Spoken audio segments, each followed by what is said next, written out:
Hello.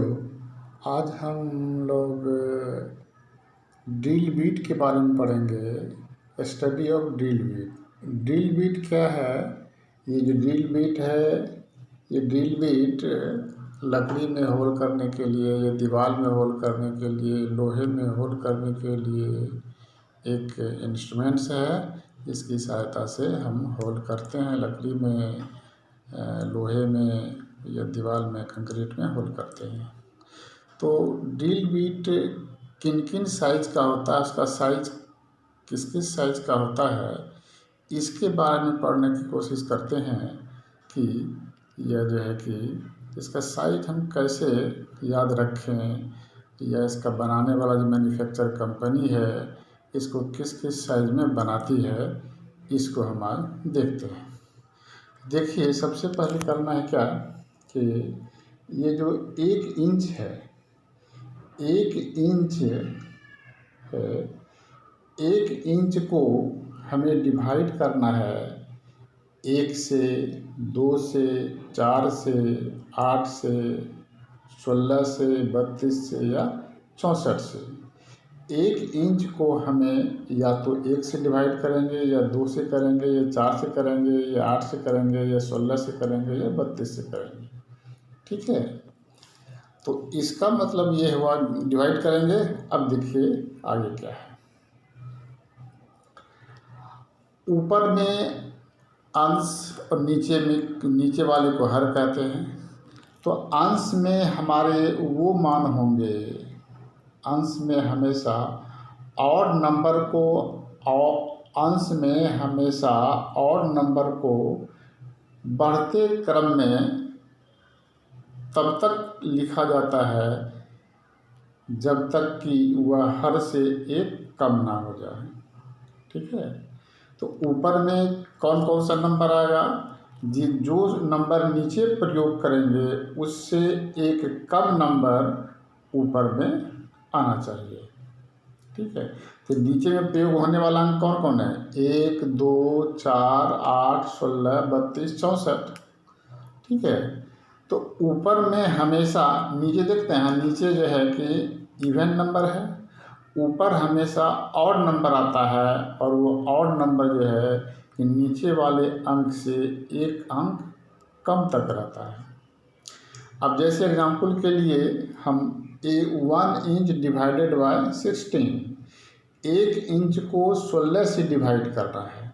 ठीक है, तो 16 से डिवाइड करने पर ड्रिल बीट का जो साइज है वो साइज क्या होगा? देखिए, तो 16 से 1 इंच को 16 से डिवाइड करेंगे तो 1/16 लिख सकते हैं।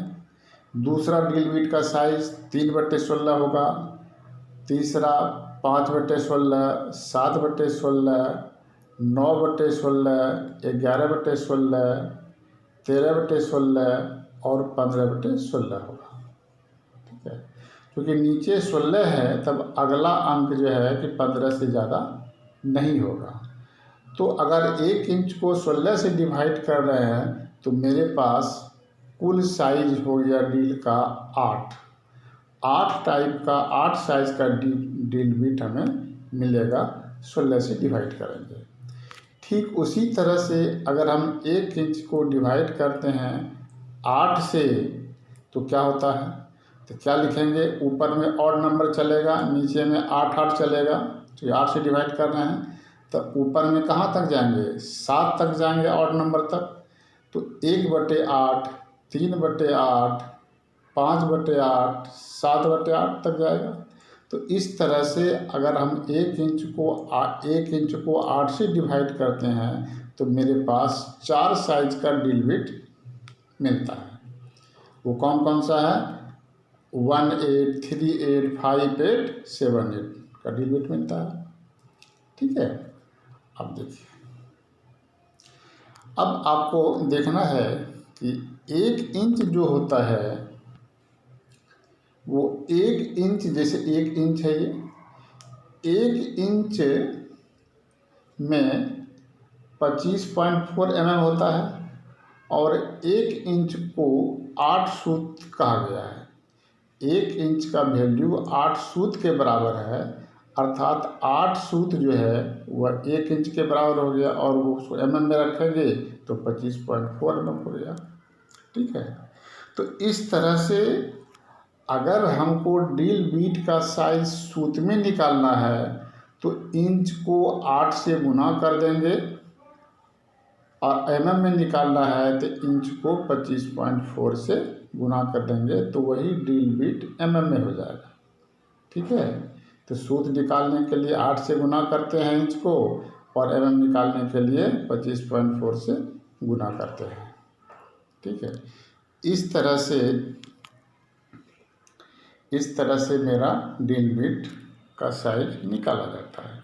अब देखिए डिटेल से हम लोग देखते हैं कि ड्रिल बीट का साइज और क्या क्या हो सकता है। तो ड्रिल 1 इंच को हमें डिवाइड करना है, किससे डिवाइड करना है? 1 इंच को डिवाइड करना है एक बार 1 से, 2 से, 4 से, 8 से, 16 से, 32 से, 64 से।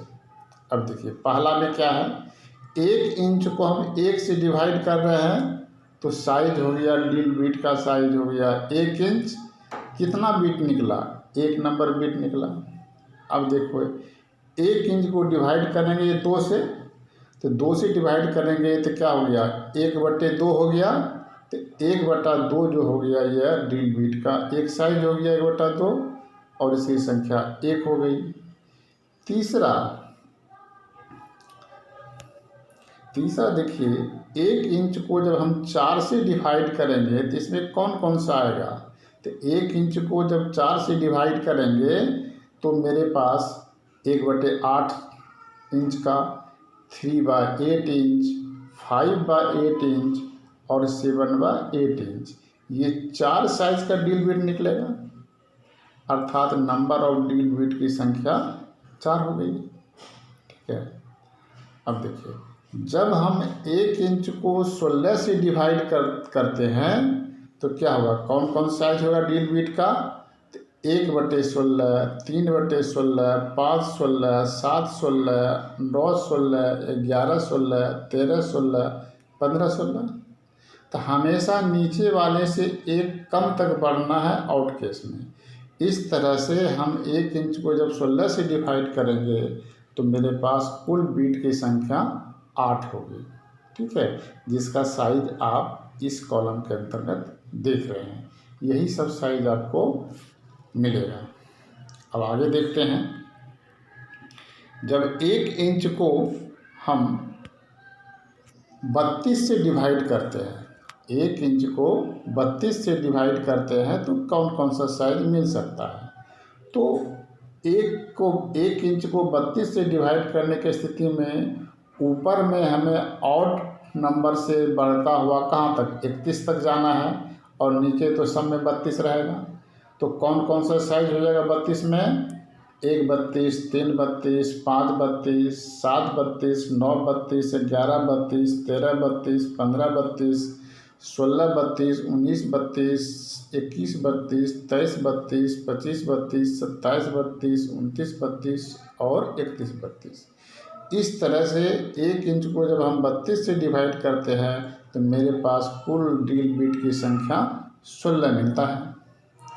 ठीक है, अब देखिए जब हम 1 इंच को 64 से डिवाइड करेंगे तो कुल ड्रिल बीट की संख्या मिलेगी 32। ठीक है, तो कौन कौन सा साइज 64 में होगा? 1 64, 1 64,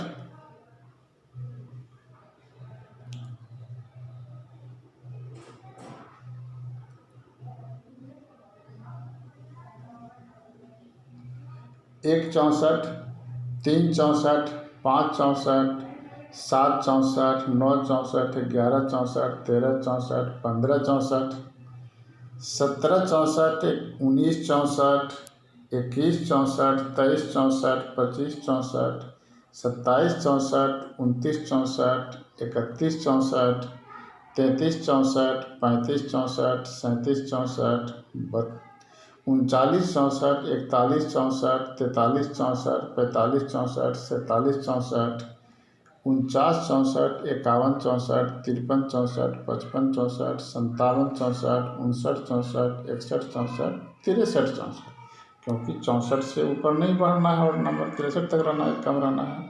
तो इस तरह से जब 1 इंच को 64 से हम डिवाइड करते हैं तो मेरे पास कुल ड्रिल बिट की संख्या 32 हो जाती है। ठीक है, कुल ड्रिल बिट की संख्या 32 हो जाती है।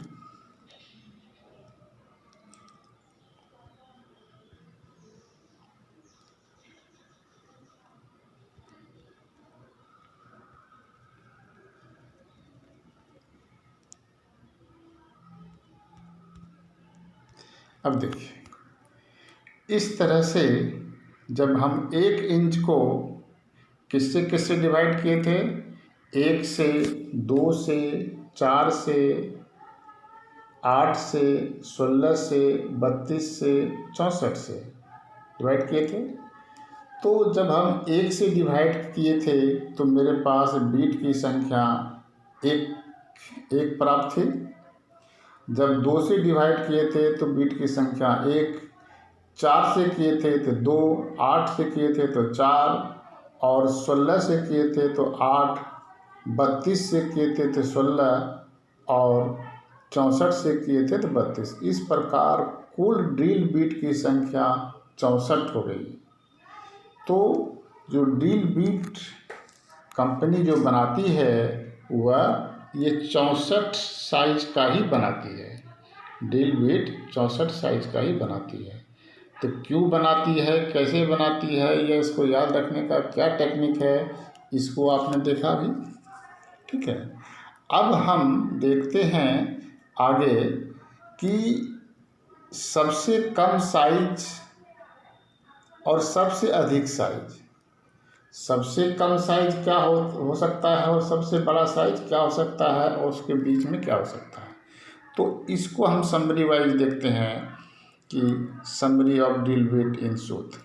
सूत में 1 इंच को ही बांटा गया है। 1 इंच का जो साइज है उसी को बांटा गया है 64 भाग में। तो 1/8 सूत, 1/8 सूत जो है इसको हम कह सकते हैं 0.125 सूत। ठीक है, इसका इंच में साइज 1/64 होता है, जो कि आप पीछे वाला टेबल से निकाल के देख सकते हैं।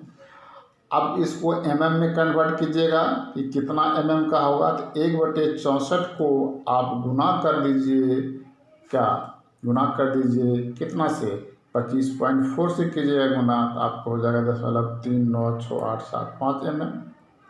ठीक है, अगर ठीक दूसरा 1/4 सूत 1/4 सूत होगा को क्या कहेंगे, दशमलव में 0.25 सूत हो गया।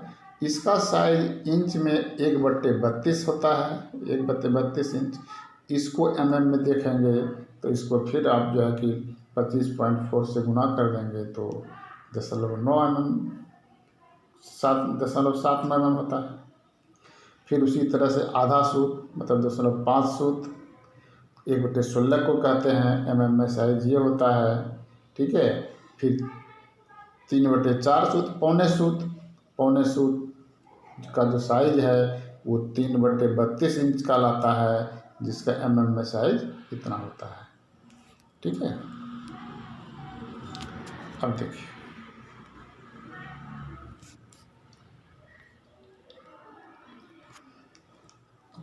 पौने सूत तक देखे थे। एक सूत जो है 1/1 सूत जो होता है वह 1/8 के बराबर होता है। एक सूत 1/8 के बराबर होता है, 1/8 इंच। अब इसको mm में करना है तो 25.4 से गुना कर देंगे। ठीक है, तो 3.175 mm हो गया। वही चाहे हम एक सूत का ड्रिल बिट कहें या इंच में कहेंगे तो 1/8 कहें, या mm में कहेंगे तो 3.175 कहेंगे। ठीक है, इस तरह से एक सूत का हो गया।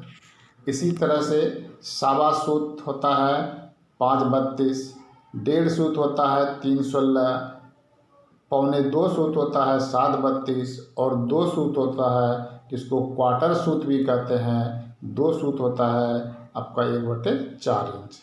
1/4 इंच का जो बीट है उसको 2 सूत कहते हैं, जिसका साइज mm में आप 1/4 को गुना कर देंगे 25.4 से तो आपका 6.35 आएगा mm।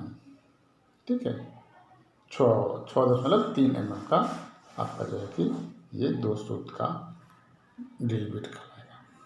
ठीक है, अगर 2 सूत का है, उसका साइज 1/4 इंच है, इसको mm में करना तो 25.4 से गुना करेंगे। अगर इसी इंच को हम सूत में बदलेंगे, इसको 8 से गुना कर दीजिए तो 2 सूत हो गया। ठीक है, फिर उसी तरह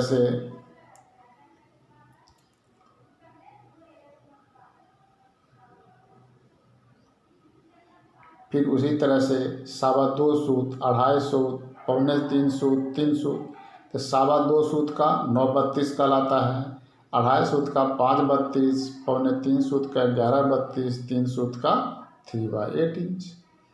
तो 3/8 इंच को करेंगे 25.4 से गुना तो 9.52 mm हो जाएगा। अगर 3/8 इंच को 8 से गुना करेंगे तो 3 सूत हो जाएगा। ठीक है, ठीक उसी तरह से फिर सवा 3 सूत, 3.5 सूत, पौने 4 सूत, 4 सूत, तो सवा 3 सूत का जो साइज इंच में होता है 1332, 3.5 का 716 और पौने 4 का 15/32 और 4 सूत का 1/2 इंच। ठीक है, तो इस तरह से इसको हम सूत को इंच में और इंच को mm में 4 सूत तक देखें। आगे देखते हैं, अब देखिए सवा 4 सूत, 4.25 सूत, 4.5 सूत, पौने 5 सूत, 5 सूत, तो सवा 4 सूत का जो है कि इंच में 17/32 कहलाता है।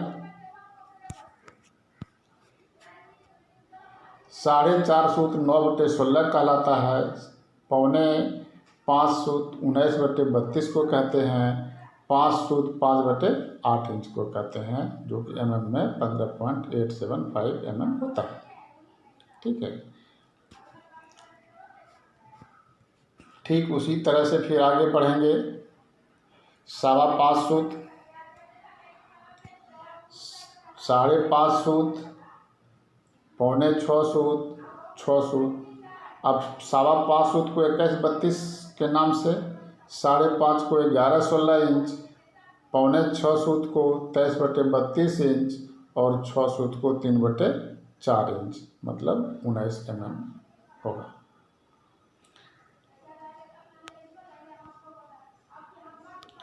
अब देखिए 6 सूत हो गया।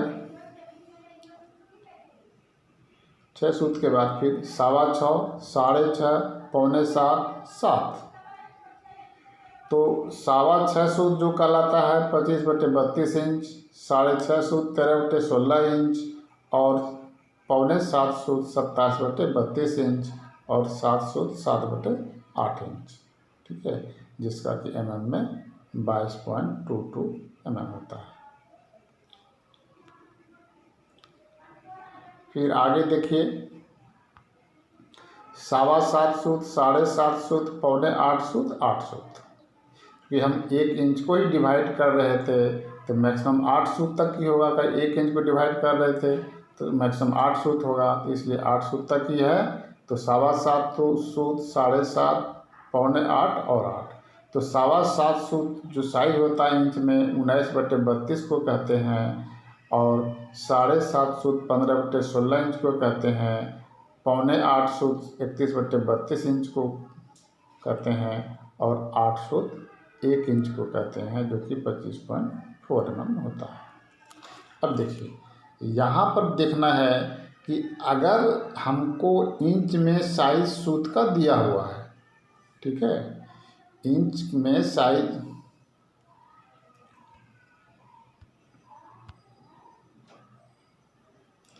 इंच में साइज जो है दिया हुआ है,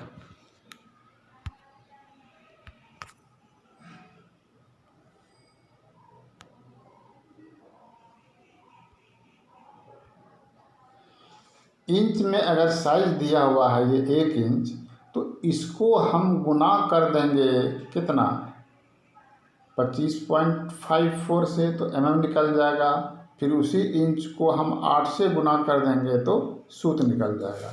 या किसी भी ड्रिल बीट का जो ये इंच में साइज है, इस इंच वाले साइज में हम राइट साइड 25.4 से गुना करने पर प्राप्त होता है, और लेफ़्ट साइड में सूत कैसे प्राप्त होता है, सिर्फ 8 से गुना करने पर सूत प्राप्त होता है। ठीक है। अब हम देखते हैं कुछ जो है कि जो हमेशा याद रखना चाहिए। 1/64 इंच को कौन सा सूत होगा, तो 1/8 सूत होगा। 1/32 का जो साइज है, 1/32 का साइज 1/4 सूत होगा। 1/16 आधा सूत होगा।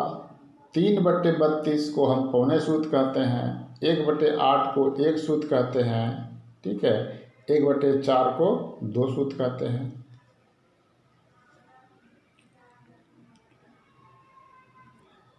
3/8 को 3 सूत,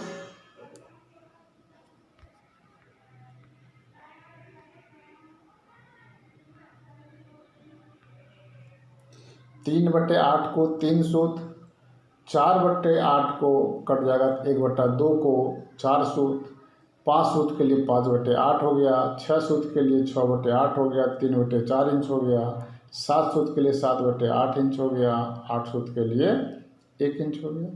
तो अभी हमने देखा कि ड्रिल बीट का जो साइज होता है वह 1 इंच को डिवाइड करना पड़ता है 64 भागों में। ठीक है। 1 इंच को डिवाइड करना पड़ता है 64 भागों में। वह 64 जो होता है सारे नंबर नहीं होते हैं, उसमें याद रखना पड़ेगा कि 1 इंच को पहली बार 1 से डिवाइड करेंगे, दूसरी बार 1 इंच को 2 से डिवाइड करेंगे, तीसरी बार 1 इंच को 4 से डिवाइड करेंगे, चौथी बार 1 इंच को 8 से करेंगे, फिर अगली बार 16 से करेंगे, अगली बार 32 से करेंगे, और अगली बार 64 से करेंगे। यह जो मेरे पास जो डिवाइड करने का ये 7 गो डिजिट है, 7 डिजिट कौन कौन है, 1 है, 2 है, 4 है, 8 है, 16 है, 32 है, 64 है।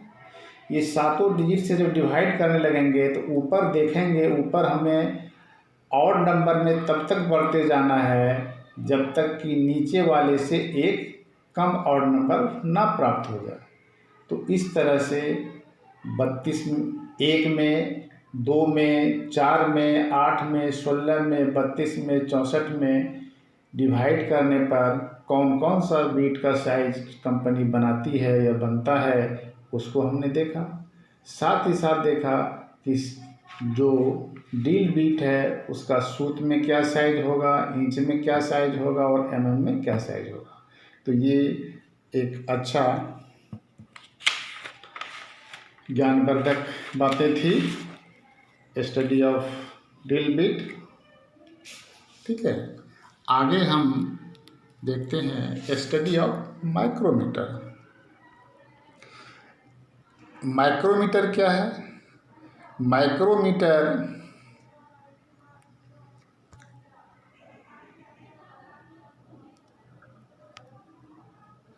माइक्रोमीटर एक ऐसा इंस्ट्रूमेंट्स है जो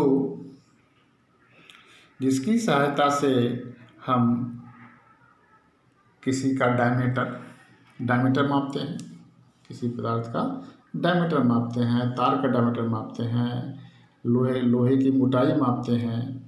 तो सबसे पहले माइक्रोमीटर में हम देखते हैं कि माइक्रोमीटर का कौन कौन सा पार्ट्स होता है। ठीक है। तो ये आपके सामने माइक्रोमीटर का डायग्राम बनाया गया है।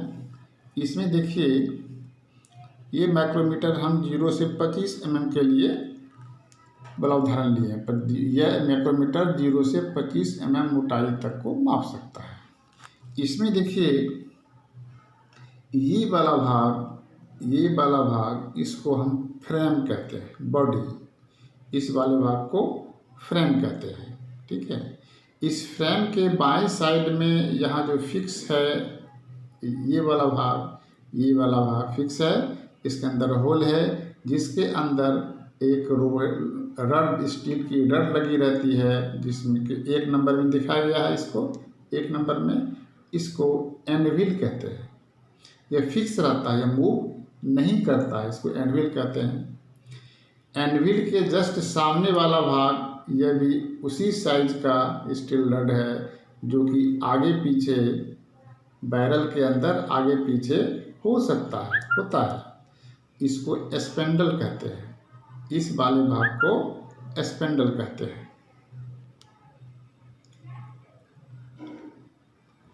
इस वाले भाग को स्पेंडल कहते हैं। ठीक है, स्पेंडल आगे पीछे कैसे होता है? जब हम इस थिम्बल को क्लॉकवाइज या एंटी क्लॉकवाइज घुमाते हैं तो स्पेंडल जो है एनविल की ओर बढ़ता है या एनविल से दूर जाता है। ठीक है, तीसरा पार्ट है बैरल। एक ये वाला भाग, ये 4 नंबर जो है ये वाला भाग, ये बैरल है। बैरल का अंदर वाला भाग खोखला होता है जिसमें थ्रेड का ट्यूब भी होती है। ठीक है, उस थ्रेड के सहारे ही स्पेंडल आगे पीछे मूव करता है। अब बैरल के ऊपर डिवीजन बना हुआ आता है। एक सीधा लाइन है, इस लाइन को डॉटम लाइन कहते हैं। इस लाइन के ऊपर वाला भाग है, इसको मेन स्केल कहते हैं, मेन डिवीजन कहते हैं, और नीचे वाला जो अंशांकित किया हुआ है उसको सब डिवीजन कहते हैं। तो ये बैरल में ही डिवीजन रहता है। तो ये बैरल में जो डिवीजन रहता है, मेन डिवीजन जो रहता है ऊपर वाला भाग, ये मेन डिवीजन कितना रहेगा? जब 0 से 25 है, अर्थात 0 से 25 डिवीजन होगा। अर्थात इसमें जो अंशांकित भाग ऊपर वाला भाग है वो 25 mm तक होगा, 25 लाइन होगा, और एक डिवीजन 1 mm का होता है, तो 25 लाइन होगा। ठीक है, इसको हम आगे पढ़ते हैं, इस डिवीजन को आगे से पढ़ते हैं। फिर अगला भाग है जो मूव थिम्बल, ये वाला भाग थिम्बल है।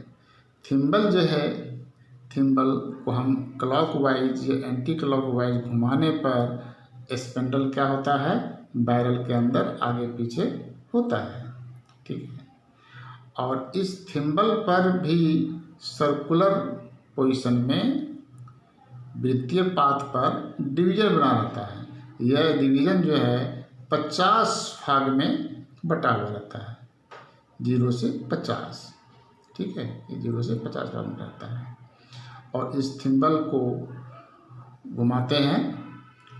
थिम्बल के पीछे का भाग रैचेट होता है। जब इसके अंदर कोई ऑब्जेक्ट दे करके रखते हैं और इस थिम्बल को घुमाते हैं, जब पूरा फंस जाता है तो लास्ट में हम रैचेट घुमाते हैं। रैचेट घुमाने पर जब ये किरकिर की आवाज़ करने लगती है तब घुमाना बंद कर देते हैं। ठीक है, ये रैचेट होता है। एक और भाग है यहाँ पर, ये देख रहे हैं आप, ये वाला, ये लॉक नट है। जब इसमें कोई ऑब्जेक्ट डाल करके स्थिर कर देते हैं, इसको लॉक कर देते हैं, इसको घुमा देते हैं, इस की को घुमा देते हैं, राइट साइड कर देते हैं तो लॉक हो जाता है, लेफ्ट साइड करते हैं तो वह खुल जाता है। इस तरह से मुख्य रूप से माइक्रोमीटर में 7 भाग है। पहला है आपका एनविल, दूसरा स्पेंडल, तीसरा बैरल। ठीक है, ये लॉक नट भी है, बैरल है, थिम्बल है और रैचेट। ठीक है, अब हम इसके बैरल पर जो डिवीजन किया हुआ है उसके बारे में देखते हैं। बैरल पर जो डिवीजन है देख रहे हैं, एक ये लाइन है, ये लाइन सीधी लाइन है। इस लाइन को डॉटम लाइन कहते हैं। इस लाइन को डॉटम लाइन कहते हैं। इस लाइन के ऊपर 0 से 25 डिवीज़न होता है जो मेन डिवीज़न कहलाता है या मेन स्केल कहलाता है। तो डॉटम लाइन के ऊपर में 25 घर है, 25 डिवीज़न है, अर्थात ये 0 से 25 mm तक का डिवीज़न है। अब नीचे का जो डिवीज़न है उसको सब डिवीज़न कहते हैं। डॉटम लाइन के नीचे जो कटा कटा है, जो डिवाइड किया हुआ है, वह सब डिवीज़न कहता है। सब डिवीज़न जो है एक मेन डिवीज़न का आधा होता है। ऊपर वाला जो मेन डिवीज़न है उस मेन डिवीज़न के आधे भाग में लाइन एक खिंची हुई रहती है, खिंची रहती है। तो नीचे वाला जो एक घर है क्या है, ½ mm हो गया, 1 mm का आधा हो गया, आधा mm हो गया।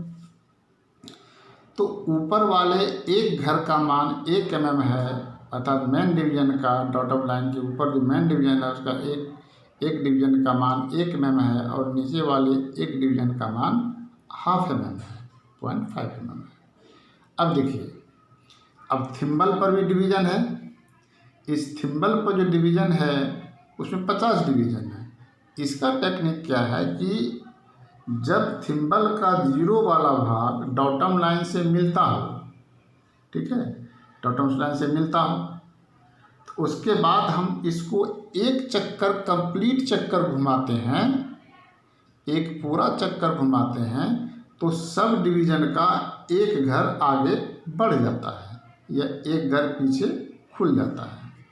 क्लॉकवाइज घुमाने पर एक घर आगे बढ़ जाता है, मतलब कितना, 0.5 mm आगे बढ़ता है, खोलने पर 0.5 mm पीछे कर सकता है।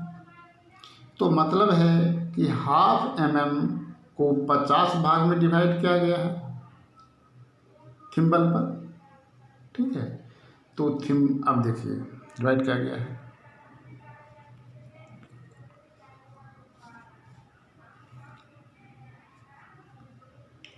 अब देखिए जो मेन डिवीज़न है इस डिवीज़न का मान 1 mm है, क्योंकि 0 से 25 है, 1 mm है, और सब डिवीज़न का मान मेन डिवीज़न का आधा है, तो एक डिवीज़न का मान 0.50 mm हो गया। थिम्बल डिवीज़न क्या है, थिम्बल डिवीज़न जो है कि वह आधे mm को, नीचे वाला डिवीज़न आधे mm को 50 भाग में डिवाइड किया है, ठीक है। तो 0.5/50 इसको तोड़ देंगे तो एक डिवीज़न का मान हो जाएगा 1/100, मतलब 0.01 mm, ठीक है।